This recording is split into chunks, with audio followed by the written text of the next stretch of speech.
El Señor esté con ustedes. Y con tu espíritu. Lectura del Santo Evangelio según San Marcos. Gloria a ti, Señor Jesús.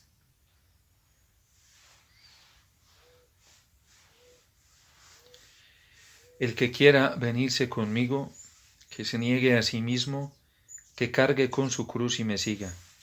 Mirad, el que quiera salvar su vida la perderá, pero el que pierda su vida por mí y por el Evangelio la salvará.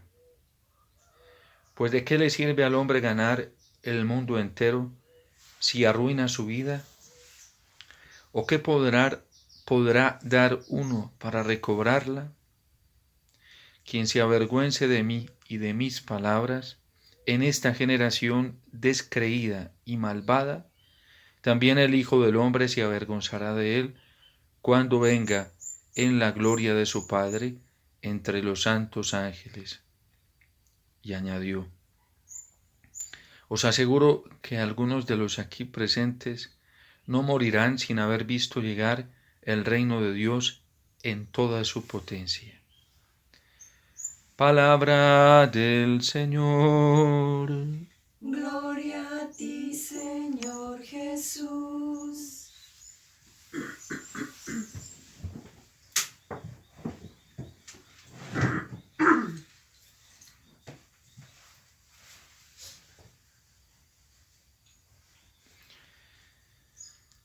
Nuevamente vemos cómo el hombre se va distanciando de esa alianza que había establecido con Dios o que se había establecido con Dios en Noé. Ahora se presenta el mismo pecado, pero de una forma distinta. Resulta que están utilizando el valor de la unidad para poner a hablar a todos una misma lengua, es decir, tener todos un mismo criterio, una misma orientación, un mismo orden, y así, unificándose todos en criterio, en orden, digámoslo así, también en una orientación política y en un esfuerzo mutuo, pues logren construir una torre que lleve hasta el cielo y que se iguale a Dios, y así poder tener el control de toda la humanidad, tener el control del género humano, tener el control sobre todo cuanto existe en la faz de la tierra. Dios ve eso como nos lo describe hoy la palabra del Señor. Incluso el mismo Salmo 32 nos dice y nos enseña cómo Dios contempla eso que el hombre está haciendo con el don de la libertad que Dios mismo le ha dado. Y entonces los confunde. Y es lo que está sucediendo en Babel. Una unificación de criterios, una unificación de fuerzas, una pasividad, digámoslo así, basándose en un mismo orden. Han establecido todos los hombres un mismo orden para ponerlos a hablar todos bajo un mismo lenguaje, para ponerlos a pensar todos bajo un mismo criterio, y así todos utilicen el mismo material para construir esta torre y todo sea más eficaz. Tanto la historia bíblica, que es profunda y que está llena de la sabiduría divina, como la misma historia universal, a nosotros nos ayudan a comprender mucho en nuestro presente. Decíamos al inicio de pandemia cómo la humanidad misma ya estaba siendo formateada desde hace tiempo. El Papa Benedicto XVI, por ejemplo, nos venía advirtiendo desde hace mucho tiempo, empezó advirtiéndole a Europa todo lo que venía pasando con ella desde el ámbito cultural. Y le estaba advirtiendo a Europa y le decía que se cuidara. Juan Pablo II también lo hizo muchísimas veces, pero el que lo hizo con más fuerza e intensidad fue el Papa Benedicto XVI. Cuando, como todo un profeta, le hizo esta advertencia a Europa y la llamó a una conversión sincera a Dios, pues gran parte de Europa se fue en contra del Papa. A través de los medios de comunicación, a través de muchas estancias políticas, a través de muchas estancias educativas y un ambiente cultural que ya estaba incrementado y fuertemente cimentado, con un autoritarismo muy grande en esta sociedad, hasta tal punto de perseguirlo y perseguirlo hasta el final, desacreditándolo como pensador, desacreditándolo también como un hombre de Dios y como un hombre lleno de sabiduría. Porque Dios ha visto lo que está haciendo esta generación malvada y perversa, de la cual está hablando hoy el Señor en el Evangelio. Y quien no se cuide, se distancie y se oponga a esta generación adúltera y perversa que lleva el mismo estilo de Babel, pues terminará caminando para el mismo lado de esta generación adúltera y perversa. Y ya hay de aquellos que tienen los mismos criterios, hay de aquellos que piensan en la misma línea, hay de aquellos que ya dieron el aporte de sus fuerzas físicas e intelectuales para que esta torre de Babel se siga construyendo. Hay de aquellos que hoy culturalmente están ordenados y adiestrados y orientados para este nuevo orden mundial. Y la gente podrá decir que es exageración. No es exageración. Si en la iglesia, aún dentro de la iglesia católica, muchos ya caminan y son obedientes a este nuevo orden, ¿cómo vamos a decir que es exageración? Si muchos cristianos, supuestamente hombres y mujeres de fe, se dejaron permear, se dejaron pervertir y hoy son adúlteros y hoy hacen parte de esta generación perversa. ¿Por qué es perversa? Es perversa. Admitir el matrimonio igualitario como parte de un ritmo cultural y político, social y aún religioso, eso solamente puede suceder en un corazón que está profundamente pervertido, en una mentalidad que está profundamente viciada y dañada y alienada al pecado. Eso solamente puede proceder en alguien que ya se ha prostituido interiormente.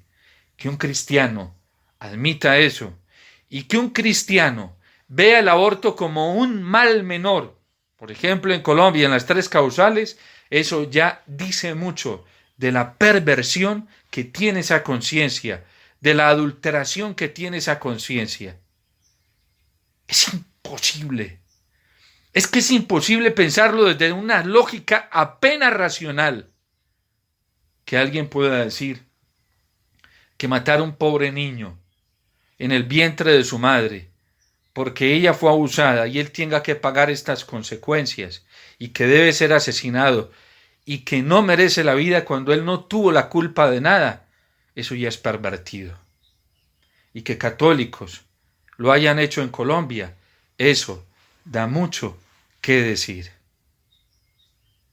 Que alguien diga que aprueba a través de un voto libre, democrático, y diga que hay que asesinar una pobre criaturita de esas, porque una mujer está siendo afectada psicológicamente y viene en detrimento de su salud mental. Que un católico diga eso, que hay que asesinar una criaturita de esas, y que diga que eso es un mal menor, eso ya dice mucho de que estos ya niegan al Señor, de que estos no han asumido el camino que el Señor pidió asumir, el camino de negación a sí mismo, el camino de cruz, el camino de la verdad y de la vida que es Cristo mismo, porque es a Cristo mismo a quien están ejecutando en ese vientre materno.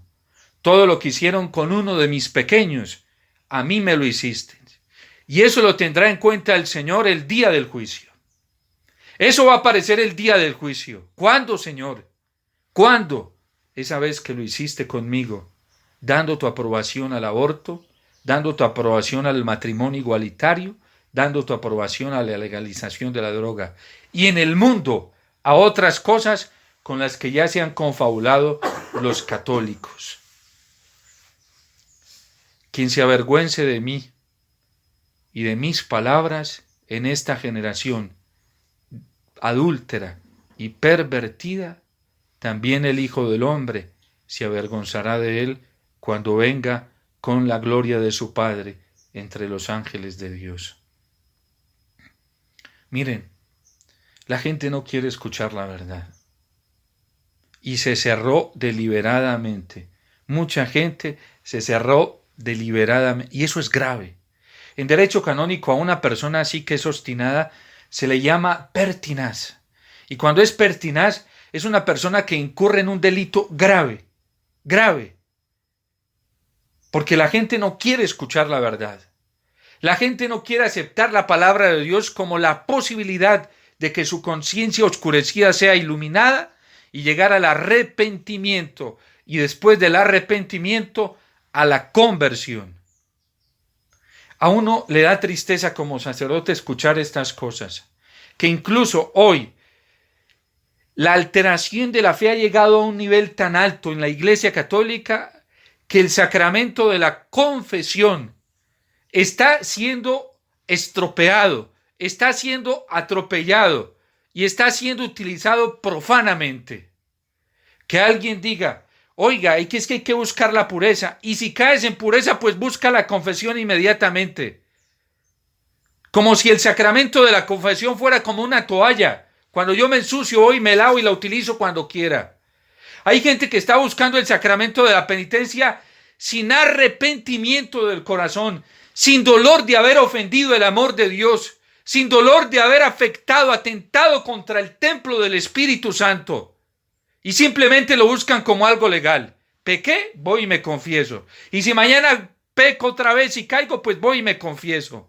Y el arrepentimiento y la enmienda y la contrición del corazón y el dolor de haber ofendido el amor del Señor, de haber atentado contra su obra, no para la desesperación, sino para una verdadera contrición del corazón y un verdadero dolor de haberle ofendido, para que haya una auténtica conversión y un auténtico desprecio del pecado. ¿Cómo creen que una persona que utilice el sacramento de la confesión así va a salir de un pecado habitual? Nunca va a salir de él, porque se va a acostumbrar a seguirlo cometiendo y va a tranquilizar su conciencia y la va a cauterizar para seguir cayendo cuando Dios no quiere que caigamos. Muchas veces en el sacramento de la penitencia no se puede dar el incremento de la gracia, no porque Dios no lo quiera dar, sino porque las personas ya hacen un mal uso de esta gracia redentora del Señor, porque no acuden a Él con un espíritu profundo de fe, porque no acuden a Él con una contrición de corazón. Todas estas cosas hacen parte de este lenguaje de Babel. Y podría seguir enumerando, no solamente en torno al sacramento de la penitencia y al pecado de la pureza, de la impureza. Podría seguir enumerando en torno al sacramento de la Eucaristía. Lo que hacemos muchos sacerdotes, que instrumentalizamos la Eucaristía y la convertimos en un medio, no en un fin. Un medio para poder construir templos, para poder construir casas curales, un medio para poder obtener bastante gente, no importa cómo me toque celebrarla. Y si la gente me dice, Padre, bien cortica, por favor, pues entonces la convierto en medios para tener contenta a la gente. ¿Quién dijo que la Eucaristía es para eso? La Eucaristía es un fin en sí mismo, porque es Dios mismo, es Cristo, y lo que se celebra allí no es cualquier cosa. No es un signo de espectáculo para tener contentos a unos. Es el sacrificio de nuestro Señor, la entrega total del amor de Dios en Cristo Jesús para salvarme a mí. Eso es como si a Cristo le dijeran, cuando comenzó a caminar despacio con la cruz al Calvario, muévase rapidito, rapidito que no tenemos tiempo. Imagínense a la Virgen diciéndole eso a Cristo mientras caminaba al Calvario.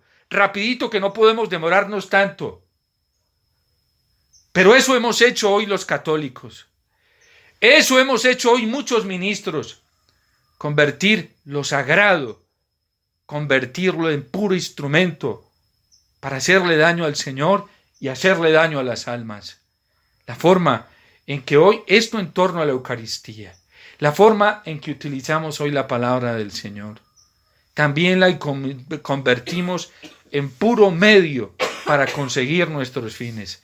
¿Cuántos predicadores que hacen uso en las redes sociales de la palabra del Señor para volverse protagonistas, para volverse notorios, como si lo más importante fueran ellos?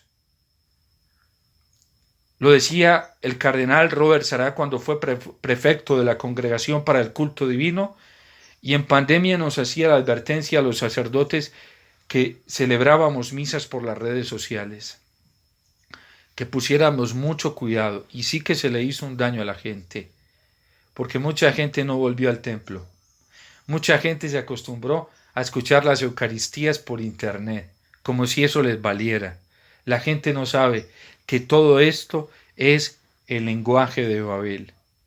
Yo le insistía mucho a la gente y lo sigo insistiendo.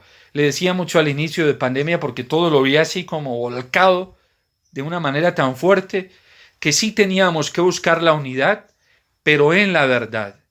Babel busca la unidad y tiene como principio la unificación. Este nuevo orden mundial tiene como principio la unidad, la vida fraterna, la fraternidad mundial universal, pero no en la verdad de Cristo.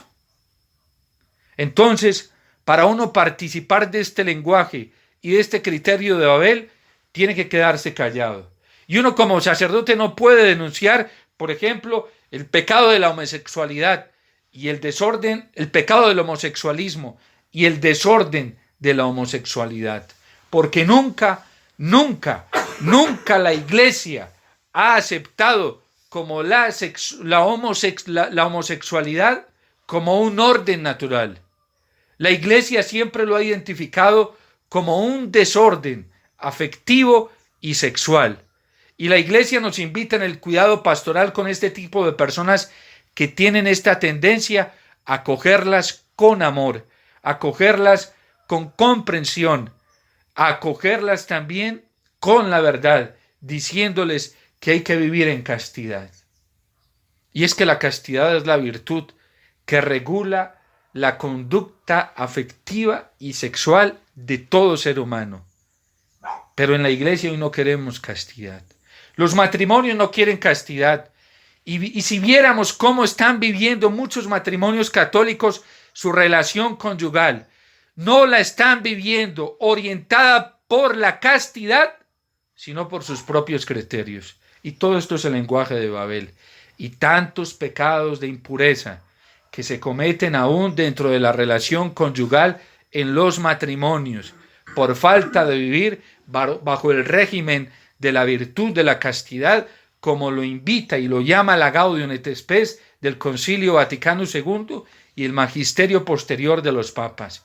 Y basta ver la mentalidad de muchos obispos, sacerdotes, teólogos, consejeros matrimoniales dentro de la Iglesia, cómo se saltan por encima la orientación de la castidad que nos da la Iglesia. Y jugamos y nos acomodamos a este lenguaje de Babel, a esta generación pervertida, a esta generación adúltera y malvada. Y podemos seguir diciendo, por ejemplo, hoy, la orientación formativa que hay en muchos seminarios, en muchas facultades de teología católicas, en muchas comunidades religiosas, para darnos cuenta que ya no es el criterio de la fe, que ya no es el criterio de las palabras del Señor, que ya no es el camino que nos dejó trazado nuestro Maestro, Cristo el Señor, y que la Iglesia en su sabiduría nos sabe orientar muy bien a través de la tradición y el magisterio auténtico. Se los decía yo desde un principio, ojo, porque la unidad que nos lleva a buscar el Evangelio y la Iglesia es la unidad en la verdad. El Papa Benedicto XVI nos lo advirtió en sus encíclicas. En esas encíclicas tan bellas, preciosas y profundas que nos dejó Deus Caritas es Spes Salvi, Caritas in Veritatis. Y sobre todo en Caritas in Veritatis nos alertó de un peligro muy grande.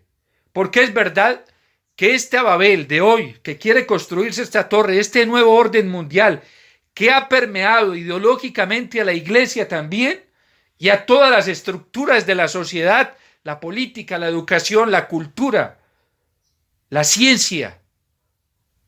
Estas ideologías que han permeado y que es la doctrina, el criterio de Babel, se está difundiendo también y promociona el amor, promociona la compasión, promociona la misericordia, pero sin verdad. ¿Cómo vamos a poder dar nosotros, los cristianos, compasión sin verdad?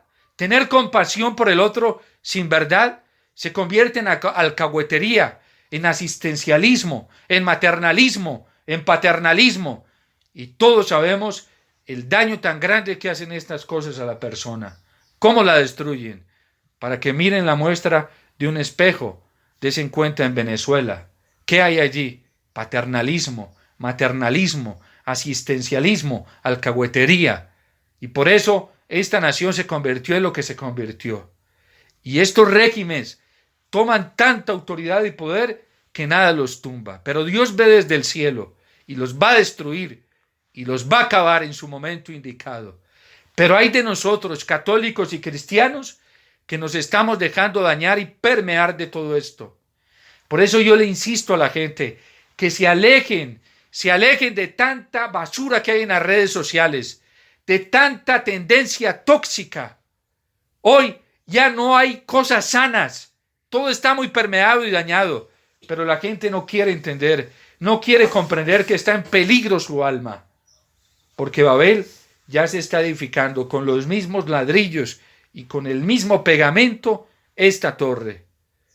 Que esta sociedad no busca la paz, claro que la busca, y es que es un anhelo profundo del corazón humano, pero no podemos buscar la paz sin la verdad. Y la verdad es Cristo. Cristo es la talla, es la medida, sus palabras, el Evangelio, es lo único que nos dice cómo debemos encontrar la paz. Y la paz que tanto anhelamos, prometida por el Señor, viene a través de Cristo, que es el príncipe de la paz, a través del camino de la cruz, a través de la negación que Él nos propone. No es de otra manera. Por ejemplo, por eso no podemos aceptar ningún proyecto de paz que no esté estabilizado en la verdad. La Constitución Gaudium et Spes del Concilio Vaticano II precisamente nos llama a todos los hombres de buena voluntad y especialmente a los católicos a ser conscientes que el artífice de la paz, el artista de la paz, se llama Cristo Jesús y que la manera de conseguirla es a través de su acontecimiento pascual, es a través del Espíritu Santo. Babel hoy también tomó todos estos valores cristianos, como lo hizo Constantino, para unificar Roma, para unificarla políticamente, para unificarla como Estado porque estaba destruida. Roma estaba dividida y por eso a Constantino se le llama el Grande, porque miró el cristianismo y tomó los valores del cristianismo para hacer de Roma un gran imperio. Este nuevo orden mundial ha tomado los valores del cristianismo, la paz, la unidad, la obediencia. Claro que nos llama la obediencia, pero una obediencia sin verdad. Dense cuenta, por favor, la gente tiene que abrir los ojos. Que toda esta gente propone los valores del Evangelio, pero no al estilo del Evangelio, no bajo los criterios de Cristo que es el Evangelio. Y por eso el Señor nos lo advierte hoy. Pero el que pierda su vida por mí y por el Evangelio la salvará. Pero el que la guarde bajo estos criterios del nuevo orden mundial, no bajo los criterios de Cristo y del Evangelio, va a perder su vida y ya la está perdiendo. Y muchos ya no perdieron solamente la cabeza, sino que perdieron el corazón y perdieron su voluntad porque se la entregaron al demonio en este nuevo orden que está rigiendo a la humanidad. Y lo hace bajo el criterio de obediencia, de paz, de unidad, de amor. Todos estos valores que son unificantes, ¿cómo no los van a utilizar si estos valores unifican una sociedad?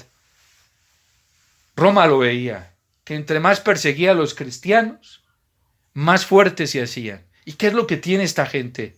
Claro, esta gente tiene unos valores unificantes que los hace fuertes, indestructibles, son obedientes, son hombres que se aman los unos a los otros y aman a su Dios.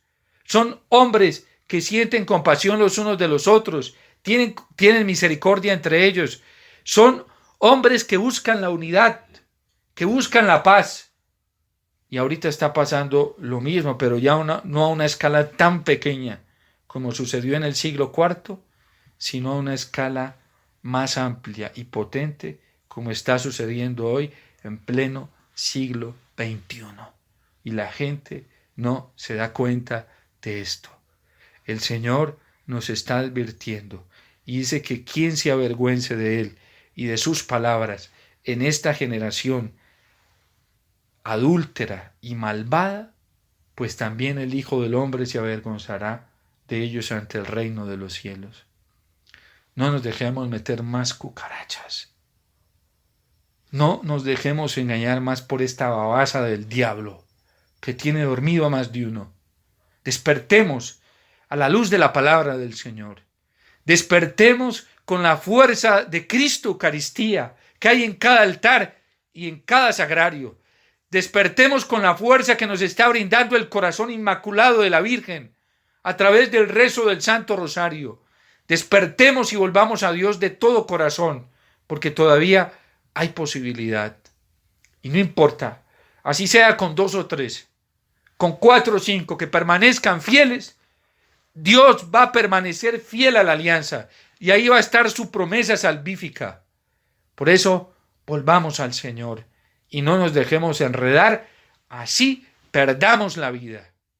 Pero no nos dejemos amangualar y no nos dejemos intimidar.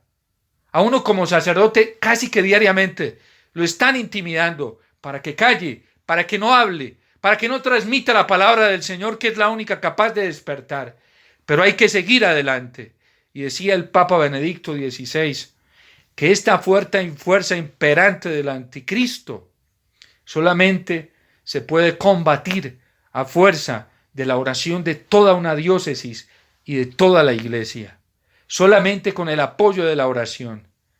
Y por eso no debemos dejar de orar los unos por los otros, especialmente por aquellos cristianos que quieren ser fieles, por los sacerdotes que quieren ser fieles, por las religiosas y los religiosos que quieren ser fieles, por esos obispos que quieren ser fieles y que han ido quedando trasquilados a la vera del camino, pero Dios los va a recompensar. Y su testimonio nos sirve de estímulo. Así los hayan callado de palabra, su testimonio no lo callan. Y hoy nos sigue asistiendo a muchos que queremos caminar en fidelidad y no nos igualemos. Por eso, despertemos, veamos las cosas a la luz del Señor. Yo invito nuevamente a los católicos de Colombia que votaron por el mal menor, que se arrepientan por favor, que enmienden y le pidan perdón al Señor, para que esta nación sea lo que el cielo quiso, sea lo que el Señor quiso. Pero ustedes, los que promovieron eso, fueron promotores de esta doctrina de Babel. Es que es imposible, la gente no se da cuenta. Vayan y miren los mandamientos de la ley de Dios, mírenlos en la Biblia, mírenlos en el catecismo para que vean que no es paja lo que les estoy diciendo. ¿Cómo es posible que católicos votaran por el matrimonio igualitario, por el aborto, por la legalización de la droga? Vayan, vuelvan y repasen lo que propuso este señor Rodolfo Hernández y lo que propuso Gustavo Petro. Los católicos que votaron por ellos deben arrepentirse, deben pedirle perdón al Señor. Y además, los que promovieron esto tuvieron una falta de escándalo también, porque incitaron a otros a cometer este error y deben enmendarse. Es que fue contra la ley de Dios, contra la ley natural. ¿Cómo podemos admitir esto? No podemos admitirlo en ningún grado. Esta es una oposición directa al Señor, a su palabra y a sus mandamientos. Vayan, busquen en la Biblia a ver dónde el Señor propone el matrimonio igualitario como un mal menor. Yo los reto y los desafío. A mí me critican, me calumnian y a ver dónde ha venido alguno de ellos a traer algún fundamento, porque yo no me cierro a escucharlos. Una vez me senté con uno más de 6 horas y le escuché todos sus argumentos y le dije al final, mira, no estás bien, esto no está bien, pero padre, y le dije, yo te prometo que voy a reflexionar y serenamente, lo escuché serenamente, 6 horas, luego serenamente me fui a orar todo un día y me fui a consultar a personas sensatas en esta materia, entre sacerdotes, y me fui a seguir orando. Y yo dije, esto no puede ser, no vayas a cometer esta locura, este no es el camino. Yo me distancio de ahí. Padre, usted está en un error, me dijo. Le dije, pues yo tengo a la iglesia que me asesora, tengo a mis directores espirituales, mi superior. ¿Cómo me vas a decir que estoy en un error? Y traté de advertirlo antes de que incitara a la gente a esto, y citó a la gente a esto. ¿Cómo es posible? Vayan, busquen. Yo no les estoy inventando. Busquen a ver dónde Jesús propuso el matrimonio igualitario como un mal menor.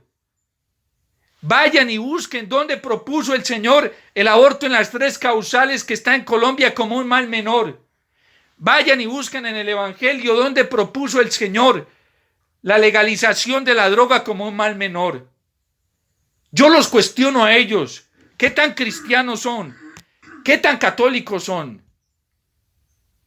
Alguien me decía, padre, es que cuando usted habla de estas cosas nos entra, nos rechina. ¿Por qué le rechinará? Alguien me decía, padre, al principio yo me cerré, pero después me puse a ver y lo que usted decía era sensato. Y vengo a confesarme de eso y vengo a arrepentirme, porque no quiero seguir así. ¿Cómo va a ser sensato? ¿Cómo va a ser sensato si a mí no me cabe en lo más mínimo de la razón eso? ¿Cómo va a ser? ¿Y cómo hay católicos que piensan así? Sacerdotes que piensan, ¿cómo es posible? ¿Cómo es posible? ¿Hasta dónde hemos llegado? Que no nos damos cuenta que nos formatearon interiormente, nos formatearon la mente y el corazón, nos formatearon la fe. Eso es Babel. Pero el Señor mira desde el cielo a ver si hay alguno sensato que busque a Dios. Y a esos Dios los está consolando con la paz. Basta ver cómo está esta gente. El pecado se los tiene absorbidos. Y ese es el signo, eso no lo pueden negar. El pecado les está ganando la batalla. Y muchos de ellos sumergidos en el pecado. En cambio, los fieles al Señor luchan con la gracia de Dios y combaten al demonio y se paran por encima del pecado y del mal. Porque Dios los asiste con generosidad y con alegría. Y Dios no se avergüenza de llamarse su Dios. Y el Señor no se avergüenza ni ante el Padre, ni ante los ángeles del cielo, para sostenerlos y ampararlos. Por eso, como dirá el Salmo hoy, tenemos que procurar nosotros esta asistencia del Señor. Desde su morada observa a todos los habitantes de la tierra. Dichosa la nación cuyo Dios es el Señor, el pueblo que Él se escogió como heredad. Y Él deshace, todos estos planes el Señor los va a deshacer. Todos estos planes los va a deshacer. Miren, si el pecado les está ganando la batalla, cuestiónense fuertemente, porque entonces allí no está la gracia de Dios. El pecado y la gracia son incompatibles. Son incompatibles. Una persona que cae en pecado grave, voluntario, tiene que cuestionarse mucho. Porque ¿dónde tiene su corazón? Si lo tuviera en el Señor, no estaría pasando eso. La gracia de Dios es suficiente. El Papa Francisco precisamente nos lo decía en algún documento, no lo recuerdo con exactitud, si fue en Evangelio Gaudium, que decía que la gracia es superior a la debilidad. Creo que es ahí en ese documento, no lo recuerdo con exactitud, pero él nos lo recordaba. Esta verdad que la Iglesia siempre ha predicado, la verdad del Evangelio. La gracia del Señor es superior a cualquier debilidad. La gracia de Cristo es superior a cualquier pecado. La gracia de Cristo es superior a la tentación. Y si no, vean al bello y hermoso Señor, allí en la tentación en el desierto, venciendo todas las tentaciones del demonio. Y esa es la gracia que Él me ofrece a mí. Si alguien se está dejando arrastrar hoy por la tentación, debe cuestionarse y preguntarse, ¿dónde tiene su corazón? Porque donde está su corazón, donde está su tesoro, allí está su corazón. Si el tesoro nuestro no es la palabra del Señor, su promesa, su presencia, su gracia, el pecado nos va a enredar y nos va a poder. El miedo nos va a apabullar. Pero si tenemos nuestro corazón puesto en el Señor, nada nos va a pasar. Vuelvan a leer ese Salmo 32, bellísimo, porque dice que nuestra confianza está puesta en el Señor. Nosotros esperamos en el Señor Dios nuestro. Él es nuestro auxilio y nuestro escudo. En Él confía nuestro corazón y en Él se ampara nuestra vida. Y cuando estamos con el Señor, nada malo nos puede pasar. Y si por eso nos van a destruir en esta tierra, pues que nos acabe, no importa. Más rápido nos mandan para el cielo, más rápido a vivir con el Señor, más rápido a participar de la bienaventuranza. Nosotros no somos ciudadanos de esta tierra, somos ciudadanos del cielo. Y entre más rápido nos hagan el favor, muchísimo mejor, porque nuestro corazón anhela la unión con el Señor, anhela estar con Él. Por eso, que la Virgen Santísima nos siga acompañando, nos siga amparando y que nada nos detenga en este camino de querer ser fieles al Señor.